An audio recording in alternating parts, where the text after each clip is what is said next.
Now, one of the things I've often argued is that dance in schools is as important as math. We are physical creatures. Because of the pace of globalization, education has become a strategic issue. You need a school curriculum which has the arts, the humanities, the sciences, technology, not incidentally, not in a hierarchy, but equally and co-equally important. It was never drummed out of us, never beaten out of us, the creative side. It wasn't the slightest bit encouraged, and it didn't get you marks. Creativity to me is not an option, it's an absolute necessity. The imagination is always manufacturing scenarios, both good and bad, and the ego tries to keep you trapped in the multiplex of the mind. Fantasy is not nothing. It is, of course, not a tangible object, but it is a fact, nevertheless. Everyone goes through English, math, science, and so forth from like 5th grade to 6th grade to 7th grade like it's an assembly line. But people are not objects on an assembly line. It was either art or German. I opted to do art, and he said, if I were you, I would do German. I said, why? He said it would be more useful.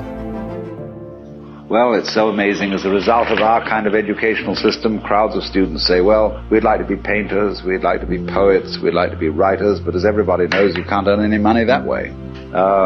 Let's go through with it. What do you want to do? When we finally got down to something which the individual says he really wants to do, I will say to him, you do that.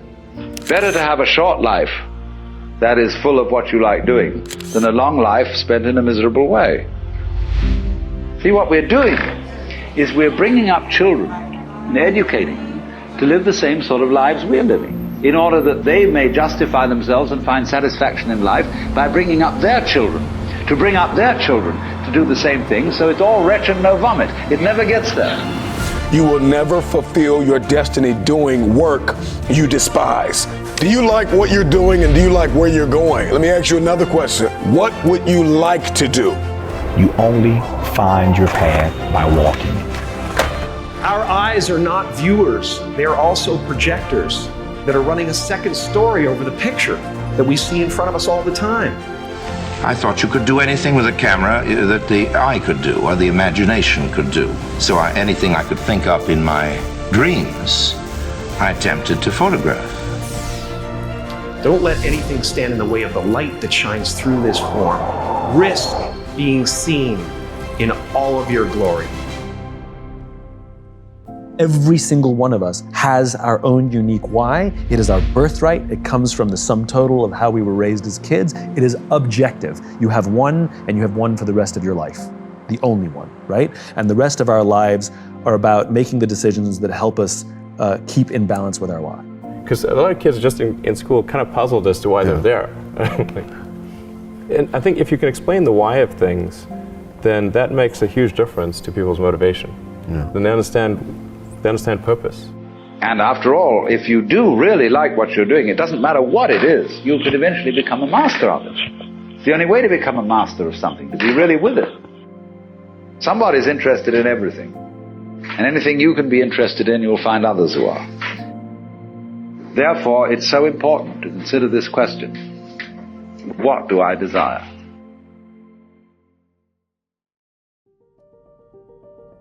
It's interesting to me how many people who are creatives, so to speak, will also say they're not really very smart, or people who think they're intelligent will say they're not very creative. And actually, creativity and intelligence aren't separate. They are functions of the same thing. Creativity is about having fresh ideas, and that's a function of intelligence. So when I say creativity is as important as literacy, it's not separate from it. But creativity seems to me to be the hallmark of human intelligence, however we describe it. You know, and there's something prior to it, which is imagination. Imagination is the power to bring into mind things that aren't present. Creativity is putting that to work in some way. But the best evidence of the power of human creativity is that we all create our own lives. Every human life is a unique achievement. There have been 100 billion people, we think, on the planet in the past 150, 200,000 years. And every single life has been different. Every one. Because you create your life. Cultivating creativity and curiosity seem to me to absolutely be paramount. And it's the starting point of education. You have to help people to see that many things we think are provisional, they're contingent, they can be changed, we can think differently. We don't need to be trapped into our own biography. We can recreate ourselves if we wish to, and that's what as I understand it, a lot of this work is about. It's giving people another sense, another realm of possibilities that they can come to occupy and inhabit.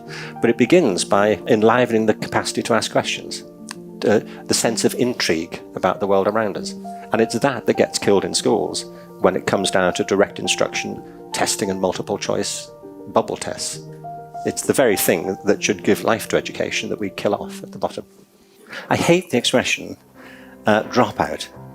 In America currently, something like 30% of kids who start the 9th grade don't complete the 12th grade. And to call these kids dropouts makes it sound like they failed the system. And it's much more accurate to say the system has failed them.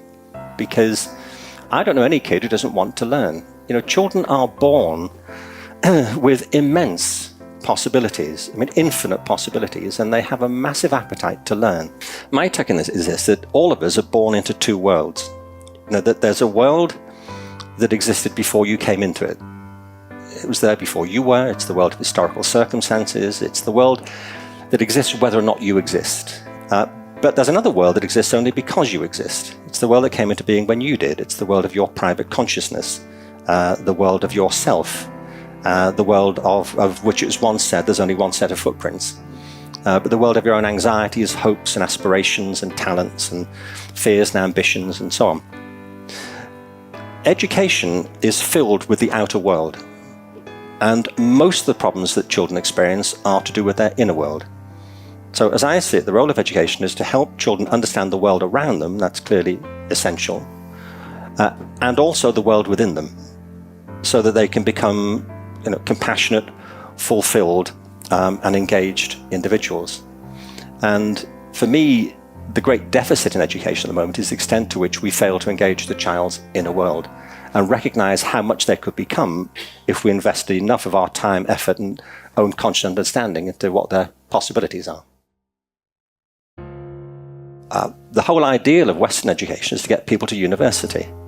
And therefore, and it's because the universities abrogated the system to their own purposes. Therefore, we have in the system this deeply mistaken assumption that intelligence is the same thing as academic ability. And academic ability is very important, but it's a very specific capacity, the capacity to do certain types of deductive reasoning, certain types of critical discourse. But the upshot is that if you're not very good at that, you're thought not to be very smart. Because the truth is, if you create a very narrow conception of ability, you create a very big conception of disability.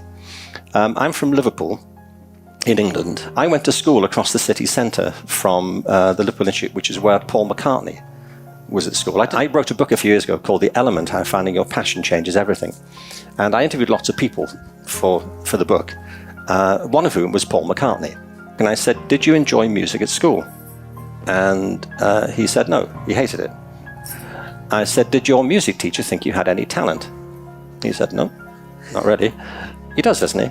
And then one of the other people in the same music program in the same school was George Harrison. And I said, did your music teacher think George had any talent? He said, no, not really. I said, well, look, would this be a reasonable comment? That there was this one music teacher in Liverpool in the late 1950s who had half the Beatles in his class. And he missed it. He said yes. Well, it's a bit of an oversight, isn't it? Because there's this narrow view of ability, if you have trouble writing or speaking, it's assumed that you have some associated mental incapacity, which is why you get this big conception of disability surrounding it. But if you reframe the conception of ability, suddenly you discover all these talents and possibilities that are inherent all the time. All kinds of kids are told they've got problems who don't have them. They're created by the system. And it's the problem of the system that we need to address, that if you reframe ability, all of these difficulties that people seem to be suffering from suddenly disappear. If you find the things they're good at, if you create an environment which is holistic, which is addressing your spiritual development, your physical development, which recognizes that human life is not linear, it's organic, and it will take many different courses, then you have a completely different set of conditions under which people will flourish. So we now have a system based on competition, narrow view of ability, and one in which people are being medicated to stay with the program. They're being pathologized for losing interest in what is essentially very boring stuff. We sit them down all day long and wonder why they fidget. And there are different ways of doing it, better ways. I mean, for me, it's It's about taking this thing to scale. But taking it to scale doesn't mean replicating it, because, as you say, there's no perfect school. Actually, there are no two schools alike, but like there are no two individuals alike. But there are principles you can apply everywhere. And getting those principles in place, to me, is the big challenge now. And therefore, you need a school curriculum which has the arts, the humanities, the sciences, technology, not incidentally, not in a hierarchy, but equally and co-equally important. It's important for every reason, and also because for some kids, that's where their real lives are going to lie. That's where they will discover themselves most fully. As soon as we lose sight of the fact that this is a very personal process of cultivating interest and curiosity and talent and ability and all of those things, and an awareness of the world around you, if we lose sight of that and the role of teaching, then we end up in the mess that we're in. Most school curricula are divided into two groups of subjects: useful ones and useless ones. And the useless ones are, art and music and dance and so on, things like that. And I wouldn't over-psychologize it, but it was the lack of those things on my own education that made me think hard about why they mattered. Now, one of the things I've often argued is that dance in schools is as important as math. And to most Western people, that sounds like a bizarre exaggeration of something. But it's not. People are embodied. We are physical creatures. And to watch dancers at work is the most extraordinary thing. It's not just a physical activity, of course not. It's a holistic activity. And we've had these industrial systems. We've been focused on output, on yield. We've created sterile, inhuman conditions in our schools where people are not learning, even though we're getting data and so on. And along the way, what we've done is eroded the culture of learning. And all schools know, and I'm sure it's true of your schools, so if you get the culture of the school right, get the culture right, then things grow. And it's applying those organic principles. And if we can get all schools to do that, then the problem will start to right itself.